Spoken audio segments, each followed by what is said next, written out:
Una red de telecomunicaciones, en primer lugar, busca servir de interfaz para la comunicación entre lo que es el transmisor y el receptor del contenido.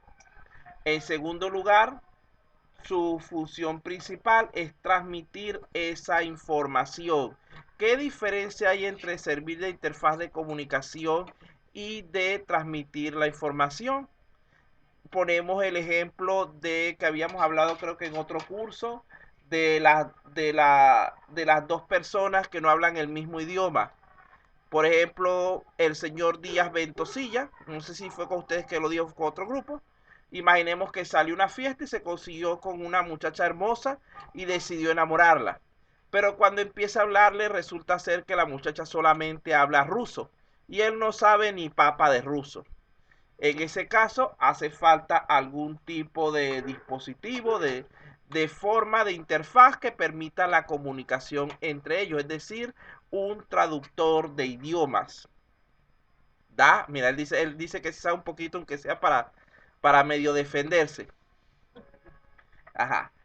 Sí, pues yo sé que aquí dan alemán, dan una cosa de esas de idiomas, pero yo nombro por nombrar un idioma. Bueno, cuando hablamos de transmitir la información es el proceso en sí de hacer que los contenidos pasen de un sitio al otro. Entonces, eso sería la parte de transmitir la información. Luego tenemos dirigir los mensajes por el trayecto más eficiente. Cuando estamos transmitiendo la información no implica que lo hagamos de la mejor manera.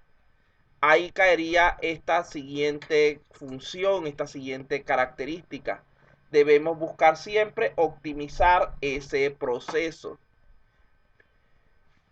Además de esto, vean que la red de telecomunicaciones busca asegurar que el mensaje no contenga errores de transmisión mediante lo que es la realización de un procesamiento elemental de la información.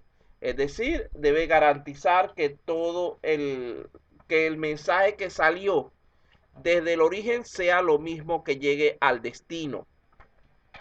Debe administrar la velocidad de transmisión según los criterios predefinidos por el administrador de la red. ¿Por qué? Si nosotros dejamos que todos los mensajes, todos los contenidos se transmitan a la máxima velocidad posible, vamos a dejar sin servicio a la mayoría de los usuarios. Porque supongamos que tenemos en la red 100 personas, por decir un número pequeño, y tenemos un ancho de banda de 20 megas. Si la primera persona se conecta y empieza a descargar un archivo, todos los demás se quedan sin conexión. Un buen administrador de red lo que hace es equilibrar de alguna manera para compartir el ancho de banda lo más eficientemente posible. Me recuerdo yo que allá en Venezuela usaba un servidor MikroTik con balanceador de carga, etcétera, que me permitía verificar la velocidad de cada uno de los usuarios. Cuando veía que había un usuario que estaba consumiendo todo el ancho de banda, simplemente le limitaba su conexión a un valor más aceptable. Administrar los formatos de transmisión de datos. Para poder transmitir los datos se necesita que se encuentren en un formato adecuado. Recuerden que el computador lo que entiende son códigos binarios y las personas entienden información en lenguaje natural, imágenes, figuras, palabras, sonidos. Entonces hay que buscar la manera de ir transformando esa información de un formato al otro para que pueda ser llevada de origen a destino adecuadamente. Y por último, tenemos lo que es controlar el flujo de información para que éste se mantenga de manera constante e ininterrumpida. Vea que varias de estas serían las funciones en sí del administrador de esa red de telecomunicaciones.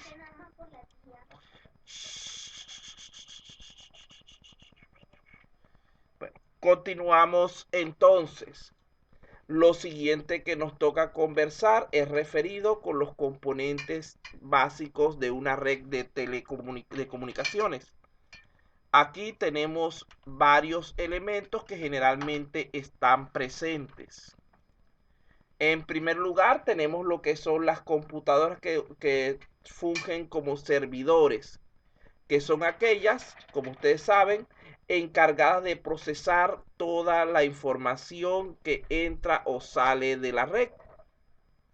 En segundo lugar, tenemos los clientes o terminales, que corresponde a los diferentes dispositivos de entrada y salida de datos, los cuales se encargan de lo que es el envío o la recepción de la información requerida.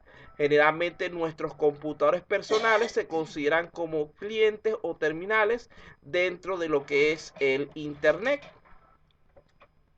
porque nosotros a final de cuentas estamos conectados a un servidor que se encuentra bien sea en el proveedor o bien sea en alguna empresa en alguna parte del mundo. Tenemos los canales de comunicación, ya eso lo habíamos hablado bastante, que puede ser de tipo cableado, puede ser de tipo inalámbrico, que sirven de enlace entre los dispositivos transmisores y receptores de la red. Tenemos por último lo que son los procesadores de comunicaciones. Son dispositivos especiales que se encuentran de mejorar el proceso de comunicación, controlando los diferentes elementos que lo componen, tanto a nivel de procesos como de entradas o salidas a la red.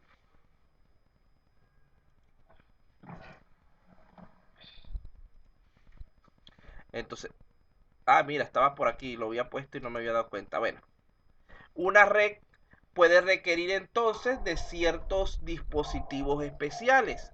Vean que para la construcción de una red puede ser necesario el uso de dispositivos especiales de conexión como los que tienen en pantalla: router inalámbrico, router normales, hook, switch, tarjetas de red, etc. La principal empresa encargada del diseño actualmente de este tipo de dispositivos se denomina Cisco, la cual debería ser ya conocida de ustedes de manera amplia.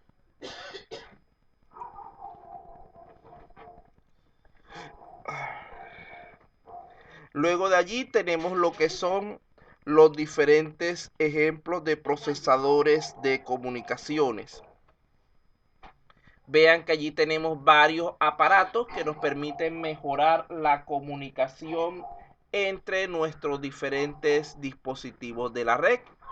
En primer lugar, y digamos que indispensable en términos generales, estaría lo que es el módem. El módem no es otra cosa sino un decodificador que se encarga de convertir las señales analógicas en digitales y viceversa. ¿Por qué?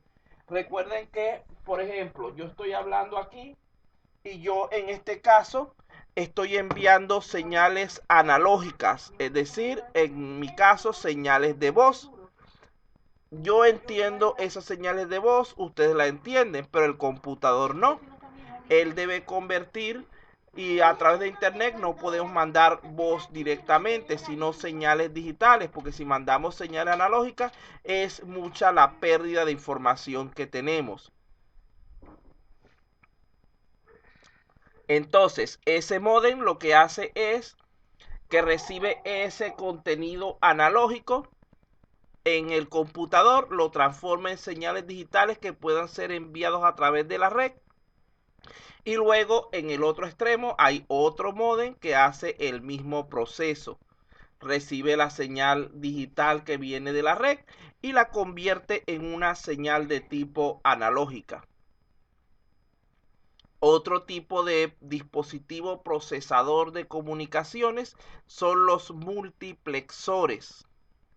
Este tipo de dispositivos, como deben haberlo visto en la arquitectura del computador, divide un único canal de señal en varias señales diferentes para que pueda ser recibido por distintos dispositivos.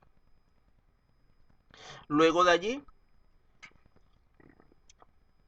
tenemos los demultiplexores. Este es el dispositivo inverso del multiplexor. ¿Qué hace él? Toma el conjunto de señales recibidas del multiplexor o de diferentes orígenes y los unifica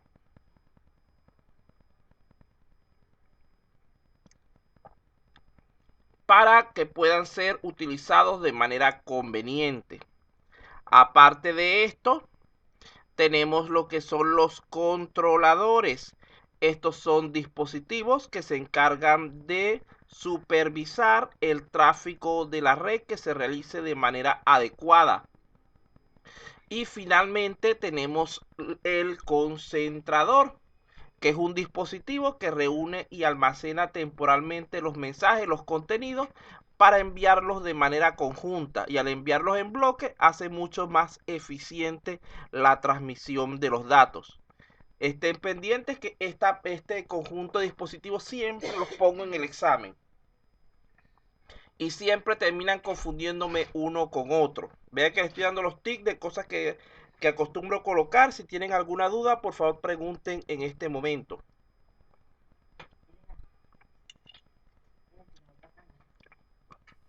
Profesor, una consulta. Esos procesadores que usted está mencionando, ¿cuáles son los que tienen más aplicación dentro de las empresas? ¿O cuáles que tienen más aplicación en cualquier tipo de Mira, aplicaciones? dependiendo del caso, lo más común por una parte está el modem. Tú no puedes conectarte a Claro, a Entel, a cualquiera de esas empresas en tu casa si no tienes un modem. Ahí hace falta también el router, que no lo coloqué, que el router ustedes saben que lo que hace es una función muy similar a la del multiplexor, que él agarra esa señal que llega de internet y la separa para que la puedan utilizar en varios computadores. Por eso no le coloqué el router.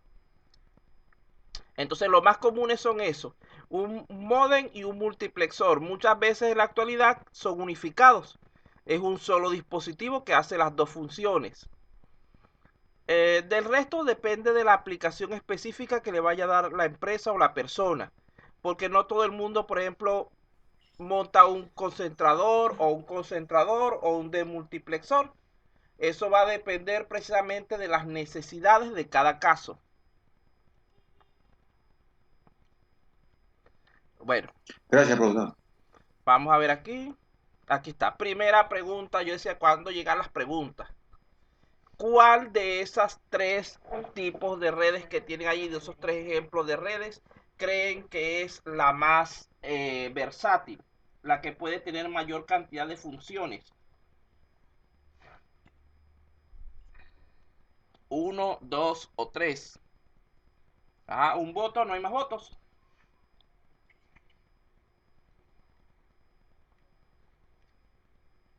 Bueno, de esas tres, la red más versátil es la red informática. Recuerden que dijimos que la red de comunicaciones está limitada a muy pocas funciones. Y un equipo independiente no es considerado como una red. En cambio, la red informática prácticamente puede hacer cualquier cosa que nosotros necesitemos. Entonces, la respuesta correcta era la número 2. La siguiente pregunta: ¿todos los equipos de una red deben ser siempre iguales?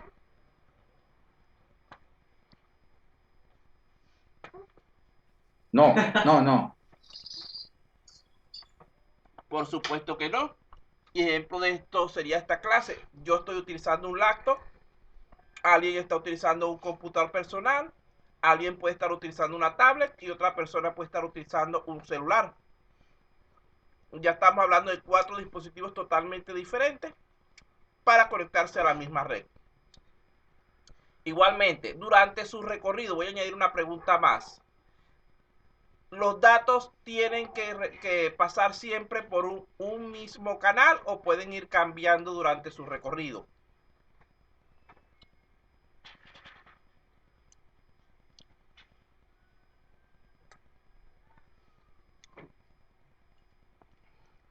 Entonces, van cambiando. porque dependiendo del punto de la red donde nos encontremos, van a ir presentando, por ejemplo, podemos partir, como se dijo en el gráfico, de un computador que esté conectado mediante par trenzado, pasa por una señal satelital o wifi, etcétera, hasta que llega a la otra persona con un cable coaxial. Ya eso lo habíamos visto a través de una imagen. La siguiente pregunta: ¿por qué no se usan redes dedicadas para cada dispositivo?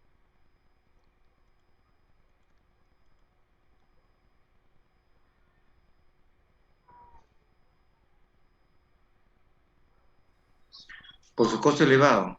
Esa es una. Son tres cosas. Ah, desperdicio de recursos. Ajá, y la tercera, que no la anoté allí. Y la, Ah, ahí falta algo.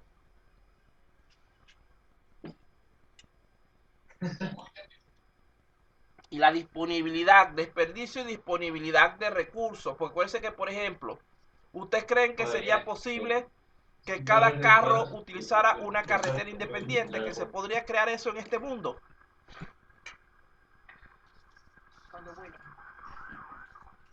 ¿Habrá espacio para colocar una carretera por cada carro? no, pues, en la No. vida. Entonces vean que los recursos en el mundo real son bastante limitados. Y por ello no podemos darle una red dedicada, una línea dedicada a cada uno de los elementos. Bueno, continuamos entonces por aquí.